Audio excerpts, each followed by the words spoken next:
Who has attended something happened to them? Who has attended the seminars for the last 2 days? Raise your hand a little higher so I can see it. Oh, very good. Did you guys have fun? Yes. Did you guys gain something? Yes.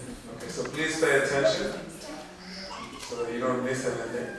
He's only here for a very short while. Today will be his last class here for this trip. We're hoping he will make more trips for that.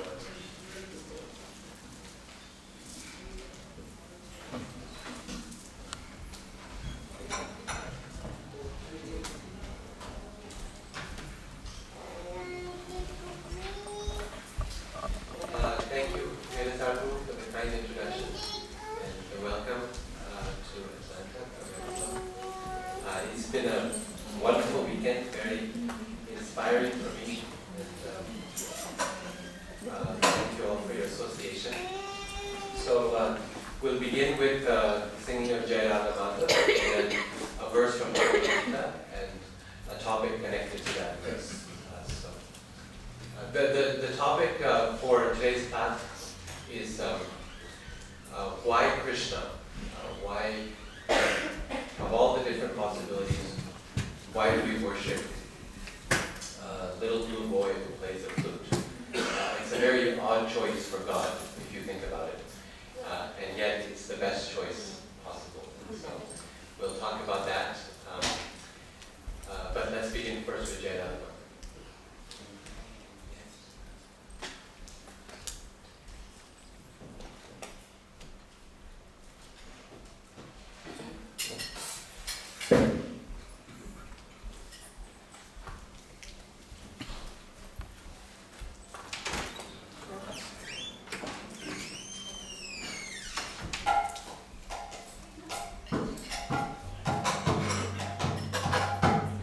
Jaya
Jai.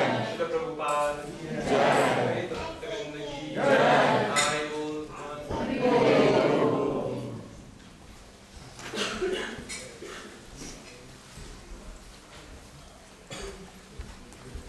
Om Namo Bhagavate Vasudevaya. Om Namo Bhagavate Vasudevaya. Om Namo Bhagavate Vasudevaya. Om Namo Bhagavate Vasudevaya. Om Namo Bhagavate Vasudevaya. Om Namo Bhagavate Vasudevaya. So today we're reading from Bhagavad Gita chapter 11 called the Universal Form, text number 52. And this verse appears just after Krishna has finished showing his universal form, his terrific cosmic form to Arjun. And Arjun is now beholding Krishna's beautiful two-handed form again. And he's feeling a lot more peaceful and calmed down after the rather terrifying experience that he had seeing Krishna's thousands of heads and thousands of arms in chapter 11. So this is the verse, the first verse that Krishna speaks right after he returns to his two-handed form. Shri Bhagavan Uvacha. Shri Bhagavan Uvacha. Sudurdarsham idam rupam. Sudurdarsham idam rupam. Drishtavan asiyan mama. Drishtavan asiyan mama. Deva apyasya rupasya. Deva apyasya rupasya. Nityam darshanakankshinaha.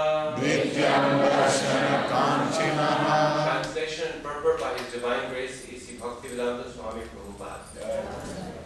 The Blessed Lord said, "My dear Arjun, the form which you are now seeing is very difficult to behold.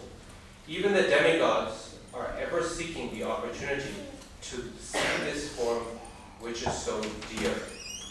Purport. In the 48th verse of this chapter, Lord Krishna concluded revealing his universal form and informed Arjun that this form is not possible to be seen by so many activities, sacrifices, etc. Now here the word Sudurdarsham is used, indicating that Krishna's two-handed form is still more confidential. One may be able to see the universal form of Krishna by adding a little tinge of devotional service to various activities, but like penance, Vedic study, and philosophical speculation, etc. It may be possible, but without a tinge of bhakti, one cannot see. That has already been explained. Still, beyond that universal form, the form of Krishna as a two-handed man is still more difficult to see, even for demigods like Brahma and Lord Shiva. They desire to see him, and we have evidences in the Srimad Bhagavatam that when he was supposed to be in the womb of his mother, Devaki, all the demigods from heaven came to see the marvel of Krishna. They even waited to see him. A foolish person may deride him, but that is an ordinary person. Krishna is actually desired to be seen by demigods like Brahma and Shiva in his two-armed form. The conclusion is that although to see the universal form of Krishna is very, very difficult and not possible for anyone and everyone, it is still more difficult to understand his personal form as Namasudha.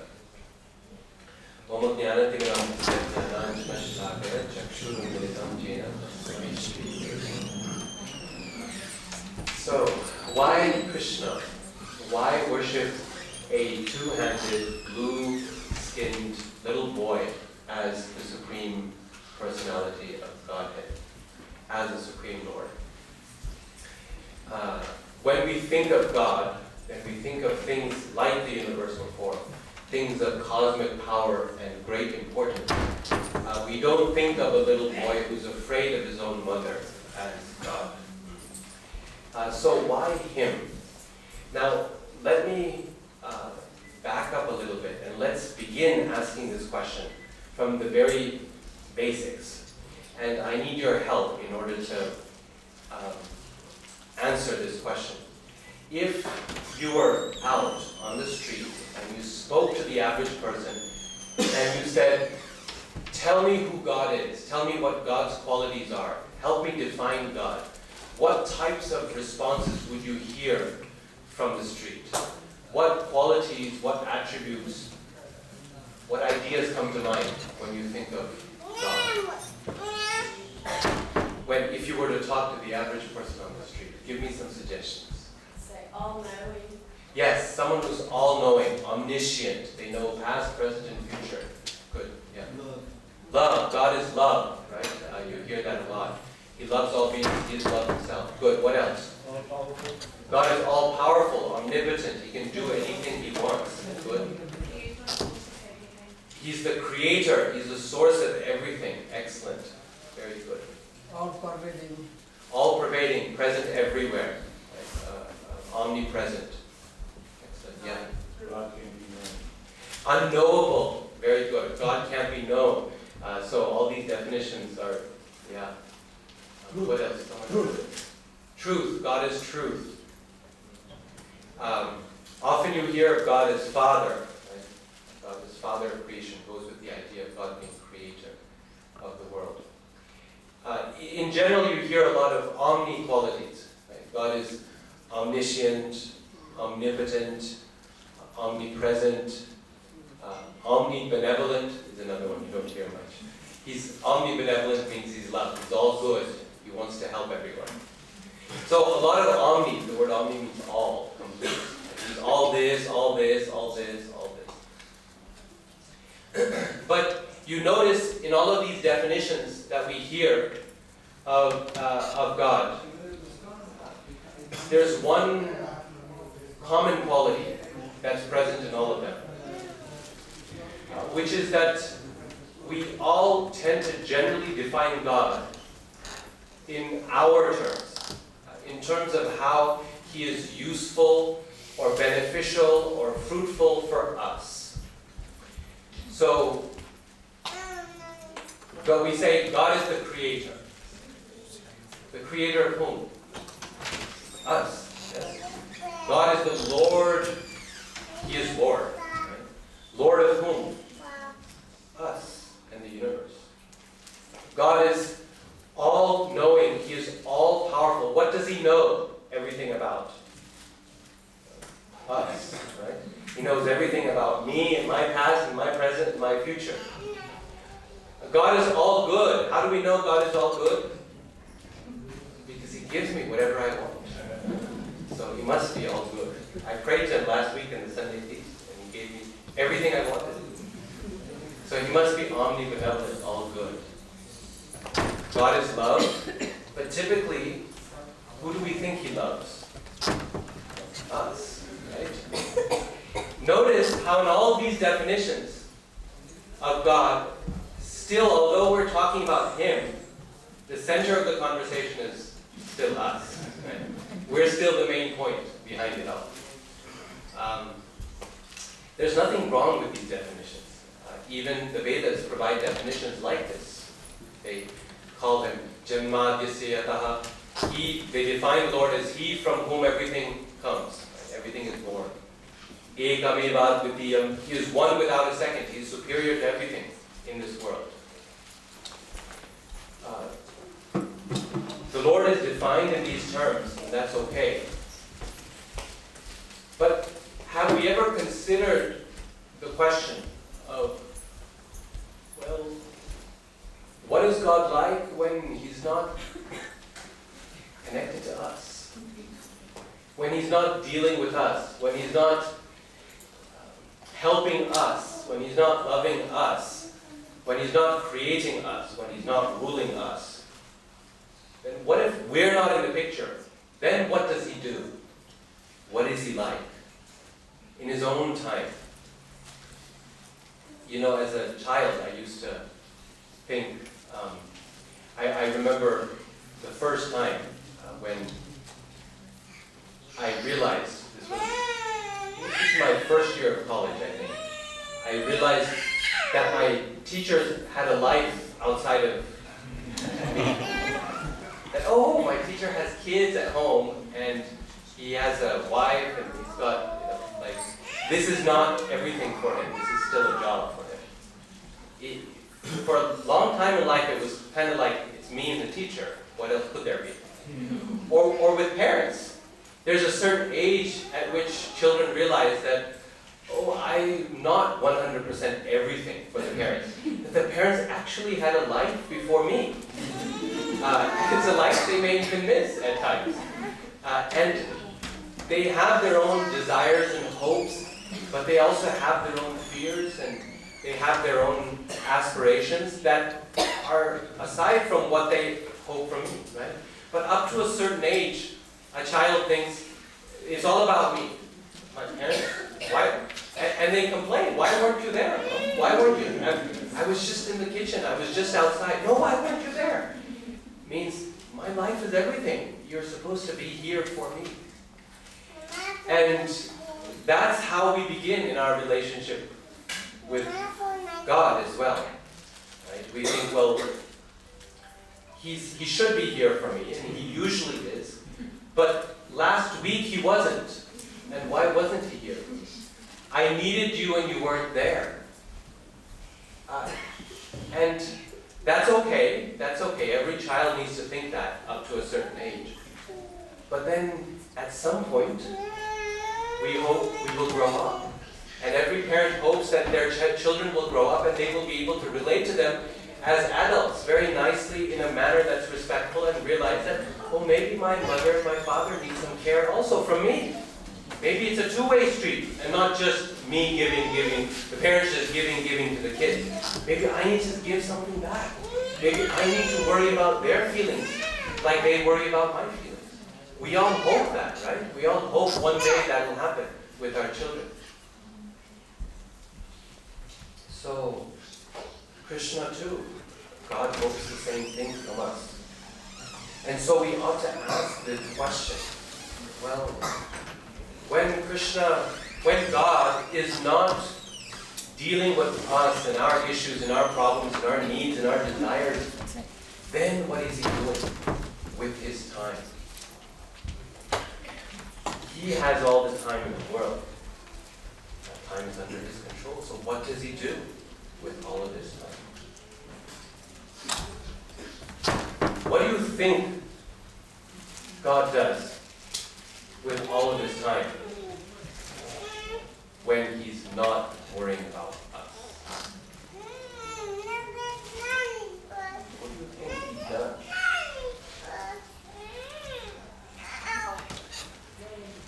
The answer that the Vedas give is very simple. They say he spends his time playing.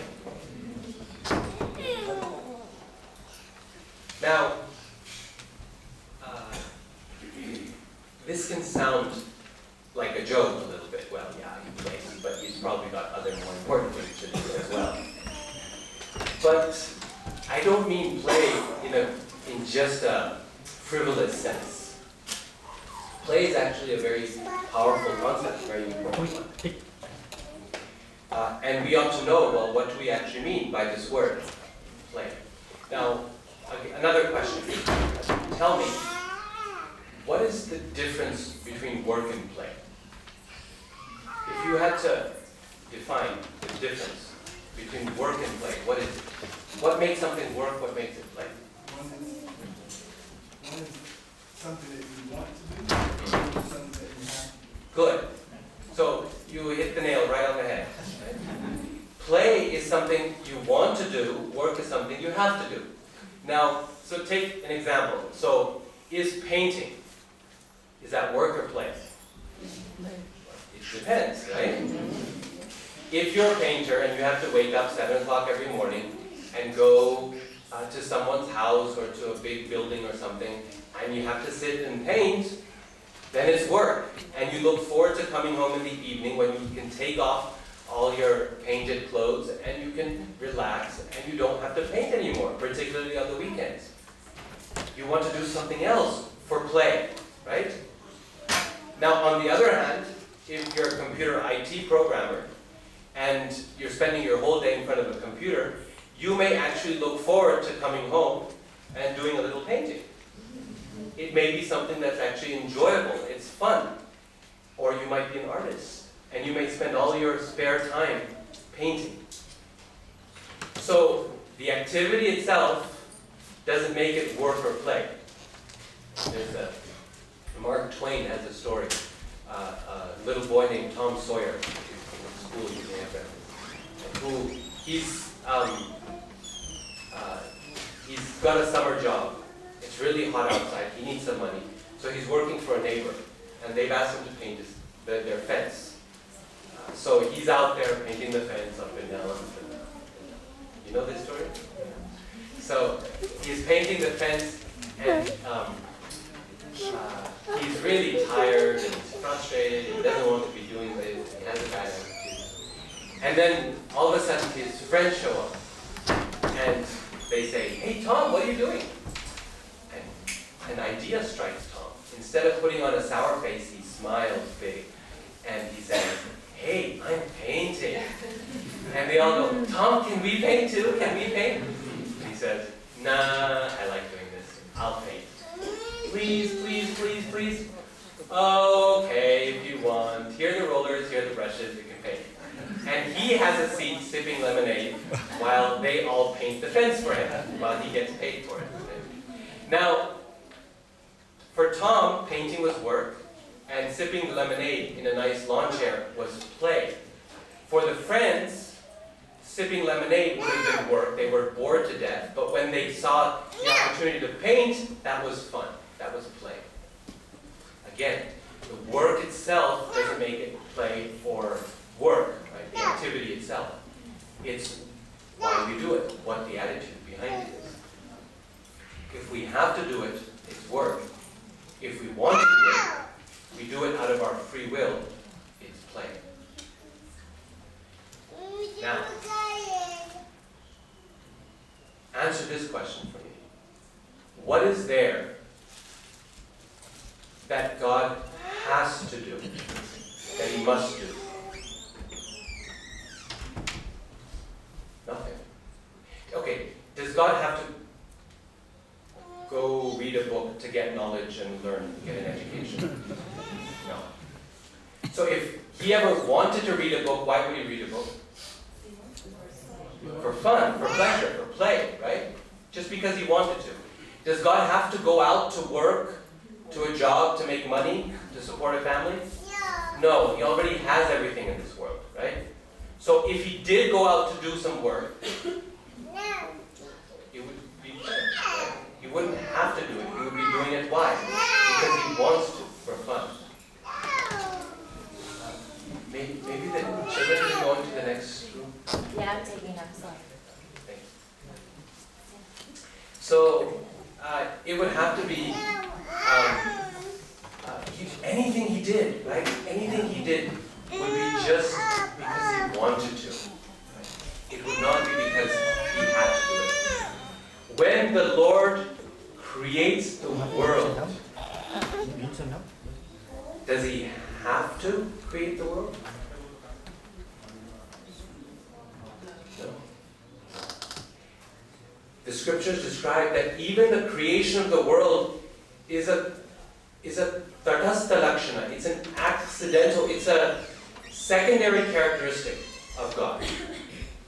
He doesn't have to create the world. And if He didn't create the world, would He still be God? Yeah. He's self-sufficient. He's self-satisfied. He doesn't need to create the world. We need to create a house. We need to build a house to live in it, right? We need to remodel it to make it nice so we can survive in it. But He doesn't have to do that. He's self-satisfied.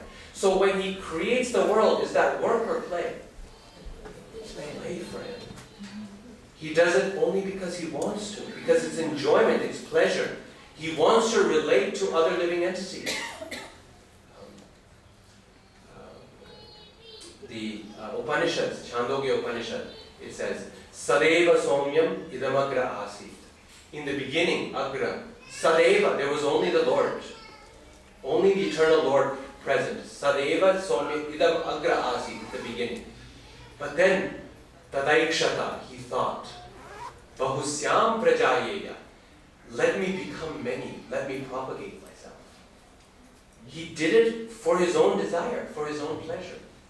Because he wanted to play. Right? In other words, everything the Lord does from start to finish is only play. and not work. And therefore the most important characteristic of the Lord, the Vedas say, is play. And the Sanskrit word for play is lila. Lila. The Lord, his fundamental characteristic is that he is lila purushottam. He is the Lord who is constantly engaged in lila, in play. Now, this concept of lila is one of the most beautiful and powerful concepts that you find in the history of religion. You can study all the religions of the world, and you will not find a concept as profound as lila. Everyone imagines God hard at work. Everyone.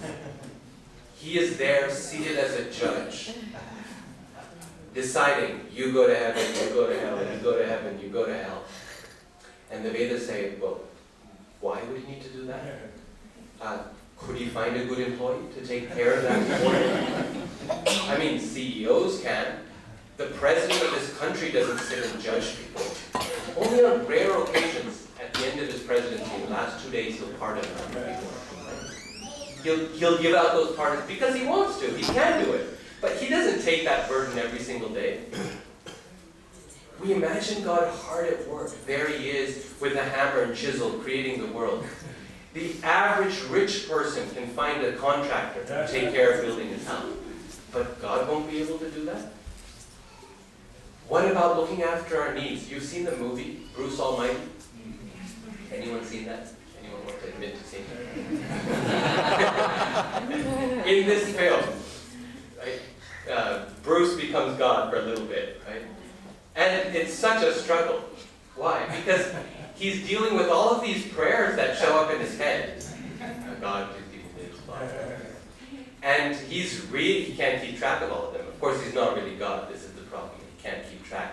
And so he develops this computer program, and all the prayers get translated into text and downloaded to his email. But then he can't keep up with his email. I mean, there's no limit in the amount of people that pray to God. I mean, think about it.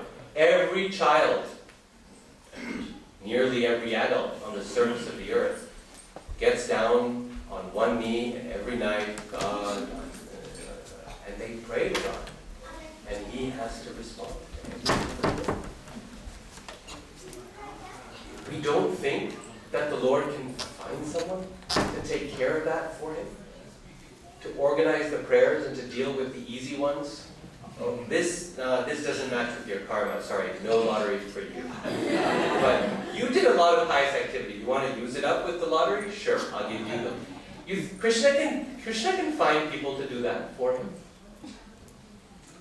The concept of lila says that the fundamental heart of God, if we're looking for what is his heart, where his mind is at, yes, he can deal with all of that when he needs to. But what does he do when he's at home, relaxing in his pajamas, when he has nothing else to do, when he wants to relax? Then he plays lila, this concept. That is the heart of God. Now, the next question. If play is the heart of God, then we should ask, well, what do you need in order to play? If play is what he wants to do, play is the idea behind his activity, then what do you need in order to play? Give me some ideas. You need people to play with. You need friends and associates. You can play on your own, but it gets boring after a little bit. I mean, how long can you play solitaire? What else do you need? You need games. You need games, right? You need a set of rules to play. That's very important for play as well. If you've seen people play tennis, right? And if you went to a tennis court and you said, well, hold on, you guys, wait. Come here. You see this hitting of the ball back and forth. That net in between is getting in your way. If you just remove the net, it would be so much easier. No ball would ever get stuck one way or the other. What response are you going to get? Are they going to go, oh, we never thought of that? No. They're going to say, are you crazy? This is the game. You got to have the net to play the game, right? So you need some game. You need some rules of the game to play. You need friends to play with. What else do you need? You need field. Field or place to play. Yes, you need a place to play. Good. A location. Certain scenarios. Certain scenarios, yes. What's the first most fundamental thing you need to play? That we all have. We assume we have. Yes. Free time? We need free time. Good. And the Lord has a lot of that. He's the creator of time. And we've already established He doesn't have to do anything, right? So He's got the free time. With that, we also need a body. We need a body to play. We need form. You don't see sunlight playing, right? I mean, you need form in order to play. An abstract magnetic energy field doesn't play, right? An electromagnetic field doesn't play, no matter how powerful it is. Play requires form. And so the first place we begin with our definition of God is to say, okay, if He is someone who is playful, then next, let's make sure that He has a form, that He has a body. And why just one form? We think, well, this body, my form, limits me in playing. Right? I can't swing the racket like I used to because I've gotten old and my bones hurt. So the form can be a help, but it can also be a problem. I'd like to play longer, but I can't. So why give God a limited form? We have to say, no, the Lord has an unlimited form. And why just one form? As many forms as He needs. Right? He's there in His two-handed form as Krishna, and He can play the flute. If He wants to shoot a bow and an arrow for fun, then He becomes Lord Ramachandra. And He wants to rather play around with demons and tear them apart. There's certain fun there, right? People like gory movies. Then He becomes as Lord Nrsimhadev, right? And tears apart. This is why He comes. The scriptures tell us He comes to this material world and He fights with the demons. Why? Because it's fun for Him to fight with the demons. He could kill Raman and Hiranyakashipu like this. Just snap His fingers. He could give them a heart attack. He's right there in their heart. And He could stop the flow of blood in their heart. They'd be dead. But He doesn't. He likes to come and He likes to fight. Because that's fun. That's play. You know the churning of the milk ocean? That story? That story is told in Srimad Bhagavatam. And it's mentioned in Srimad Bhagavatam. So, Canto 8, it tells the story of the churning of the ocean. The Lord appears as Kurma, as the turtle, to support the mountain. I don't have time to tell you the whole story, but if you know the story, you remember the demons and the demigods, they get together to churn the ocean of milk to get nectar, to get amrita. And the mountain they're using as a churning rod keeps sinking into the ocean. And so to help them, the Lord appears as Kurma, the turtle, the tortoise, and comes underneath the mountain and supports it on his back. This story is told in Canto 8 of Srimad Bhagavatam.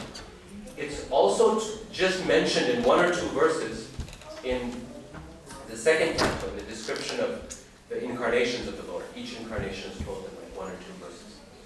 In both places, do you know the main point?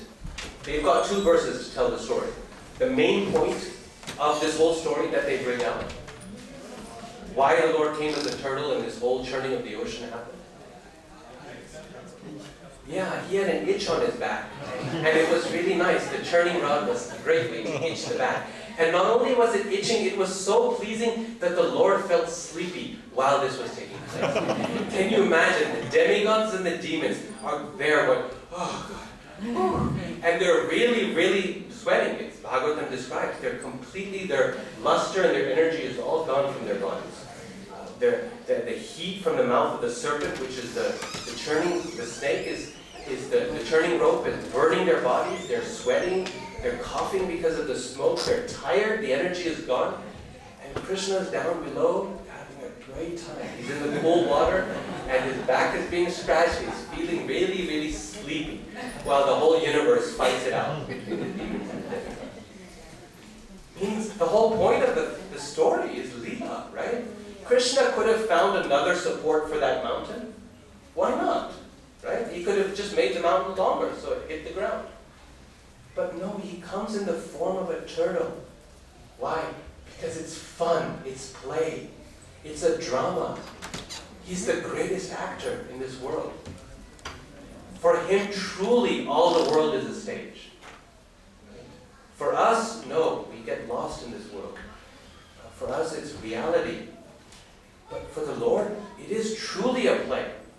And he uses the world as a stage to enjoy his own leela, his own play, his own pastimes. But he needs form for that body. And so therefore Krishna takes multiple forms. Ananta Rupam. How does that verse go? Advaitam Achyutam Anadim Ananta Rupam. Advaitam Achyutam Anadim Ananta Rupam. He's got unlimited forms. Why? Just for the young. So you need form. Now we have a Lord who plays and he's got form. You've got form and he's playful. But next, you need friends. You need someone to play with. And therefore, the Lord multiplies himself. He expands himself into his energies, his shaktis. He creates all these living entities. You and me, and all the animals, and all the plants, and everything in this world. He creates. He sends it forth from himself. Bahusyam prajayeya. He says, let me become many. Why? So he has people to play with.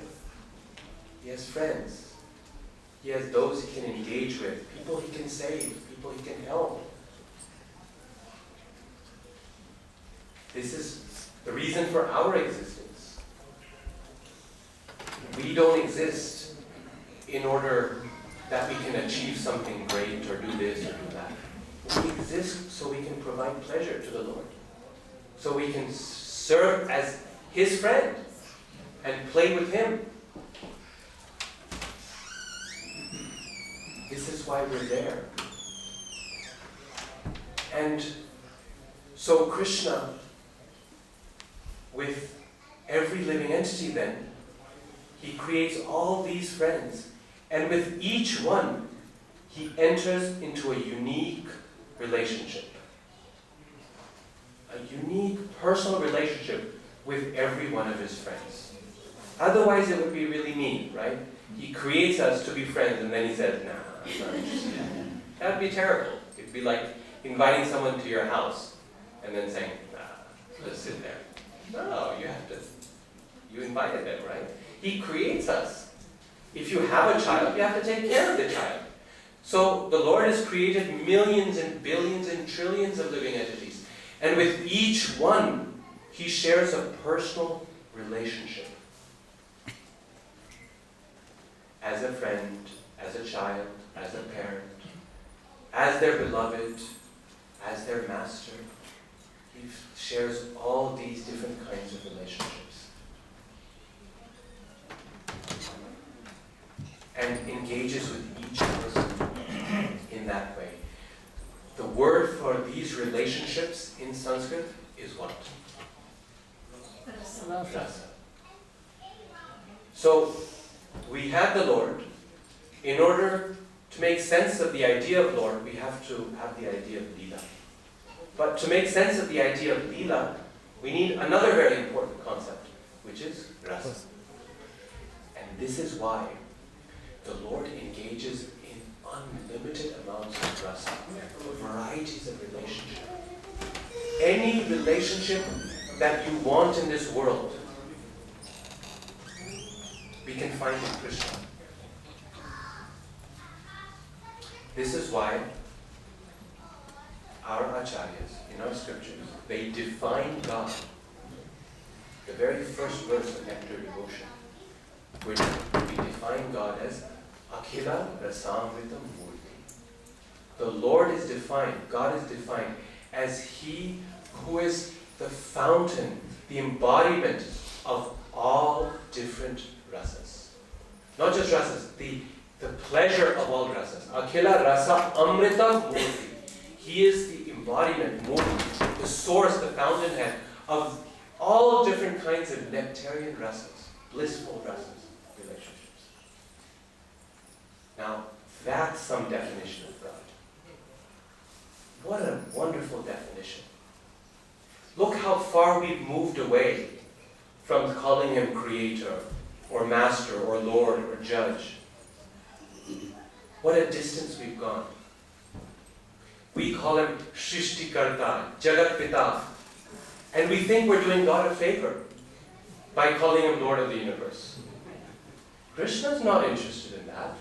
Okay, I'm Shrishtikarta, I'm the creator of the world. We sing, Om Jai Jagadish Hare Swami. So we call Him Jagadish, and we think that we're giving Him a big compliment. But for Krishna, it's true, He's Jagadish, no doubt. But that's a side matter. It's something He does on the side, as a hobby. When He's not busy playing, He says, okay, I'll be master of the world, of the universe. But what He's really interested in is, what is my mother going to feed me tonight for dinner? Why is she upset with me right now? How can I run away from her because I've done something wrong? And Queen Kunti in Srimad Bhagavatam, therefore she says, my dear Lord, in her prayer she says, Atya Vidambanam. This is really confusing to me. That Bhibhayam, you are feared by fear personified. Even fear itself is afraid of you. Death runs away from you. And the whole world is afraid of death. And yet you're afraid of your mother's stink? This doesn't make any sense. Is Krishna pretending when He's running away from His mother? Is He pretending to be afraid? No. He's actually afraid. He's chosen to engage in that relationship, that rasa, with His mother and His father and His friends. And any kind of rasa that we want to engage with the Lord in, we will find it in Krishna. Because He is Akhila Rasamrita Murti. You see, with our relationships in this world, what is the problem when we try to have relationships in this world? Now, of course, there's a lot of problems. So we don't want to begin at a lot. But anyway, the fundamental problem, two things. One is, how many people can we have a relationship with at any one time? And number two, the people we do have a relationship with, how long can we have a relationship with them? Even in the most perfect of relationships, the best of relationships, they will end at some point. If not earlier, at least at death. And those who are most beloved to us get torn away. And those who we want to have a relationship with, we often cannot because we're limited in the number of relationships that we can have. I mean, how many people can you reasonably have a relationship with? Like a real relationship. Not Facebook friends or wives. Not that. Actually, how many people can you have a real relationship with? A dozen? 2 dozen maybe? 20, 30 people? After that point, it becomes just acquaintance, right? Oh, how are you doing? I haven't spoken to you in a long time. What happened? Oh, I've been really busy. You know how life is. Things are getting really, really busy. And both sides know, right, that you're busy, but, you know, this relationship doesn't matter all that much. Otherwise, you'd call me. But I'm too busy to call you. You're too busy to call me. So let's not say anything, right? You're too busy. I'm too busy. We all know. But the real relationships that you actually stay in touch with, maybe 10, 12. And then after that, you start feeling stretched thin. My mother is asking this, my wife is asking this, my kid is asking this. How can I deal with everyone? How can I handle all these relationships? And so, if one relationship requires a lot, like if you have a 3-year-old kid, that child requires a lot of attention, then what happens to your other relationships? If you're giving 70% to your 3-year-old child, how much do you have left for everyone else in your life? 30%, right? And I'm so sorry, life is so crazy and this guy keeps me so busy, and it's true. How much can you do at one go? If someone else is requiring 50% of your attention and this person is requiring 60% of your attention, what happens? You've got a problem. I'm stretched too thin. This is too much.